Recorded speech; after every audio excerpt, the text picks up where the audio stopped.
What's up, guys? I hope your weekend went well and that this first week of virtual school is going good for everyone.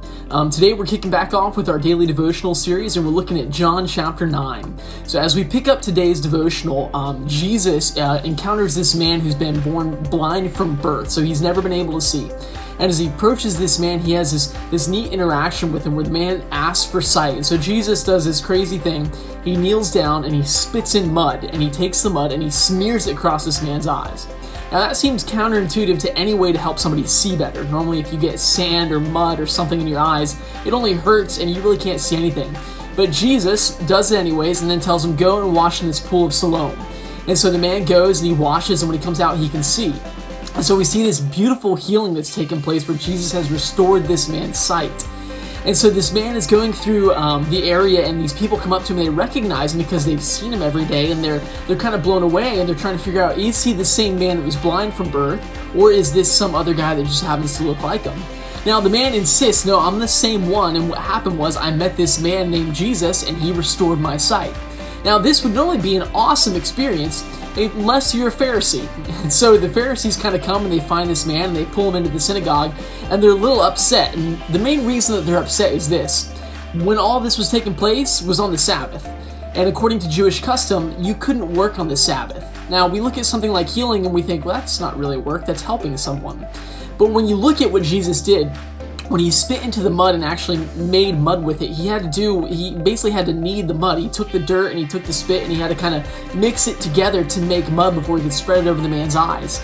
And that act of kneading was actually under Jewish law not allowed on the Sabbath. And so he technically did commit work. And so the Jews are the Pharisees are really upset by this. And so they pull this man in and they start questioning him. Are you really the man? Were you really born blind from birth? Is this somebody else? Is this a trick? And he insists the whole time that he was born blind. And so what they do is they bring his parents in. Okay, and they're asking, okay, you can give us a straight answer. Is this your son? Was he born blind from birth? And the parents have this weird interaction with the Pharisees. Rather than fully defending their son, they say, this is our son, and he was born blind, but as far as what happened to him, he's an adult, you can ask him. And so you'd expect the parents to kind of defend their son more, but what we see as we read this passage is they were afraid of the Pharisees.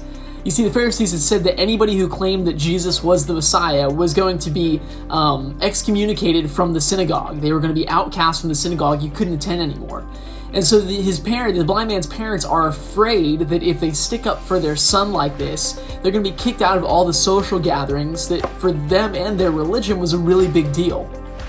And so it comes back on the man who's born blind. The Pharisees start questioning him again, and we have this awesome interaction. The Pharisees are asking him, is he the Messiah? Is he not the Messiah? Tell us again.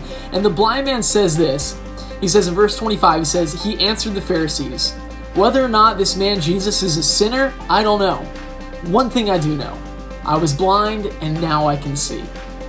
And you know, for me, a lot of times, I can get caught in my mind looking at who Jesus was and thinking and believing that Jesus was the Son of God. That's a weighty belief. But what I can fall back on time and time again is looking at what Jesus has done, not only in Scripture, but also in my life. There are a lot of questions I can't answer. There are a lot of things I don't understand, and I will probably die never knowing those things. But there are some things I do know. I look at Jesus and I can see the good he's done in my life. I can see the good that he does in Scripture. You know, I think back to C.S. Lewis's quote from Mere Christianity where he said Jesus was either a liar, a lunatic, or a Lord. You know, either he claimed to do all these things and he claimed to be Messiah, but he knew that he wasn't and he lied, not a good person. He claimed to do all these things, he claimed to be Messiah, but he just wasn't, which means he was insane. Or he did these things and he claimed these things about himself and they were true, in which case he was Lord. And so I don't know everything about Jesus, I don't know everything about how God works, but I do know this. I do know that Jesus is good. And I've seen time and time again how good he has done in my life. And much like this blind man right here, one thing I do know, I was messed up and then Jesus made me better. So I hope this was encouraging, guys. Stay tuned, checking out our Instagram page. We'll be posting more videos and events throughout this week. We got a couple new activities for you guys to engage with us in. I hope you're doing well. As always, feel free to comment down below or shoot me a text, and we'll get in touch with you soon. Love you guys. Talk to you later.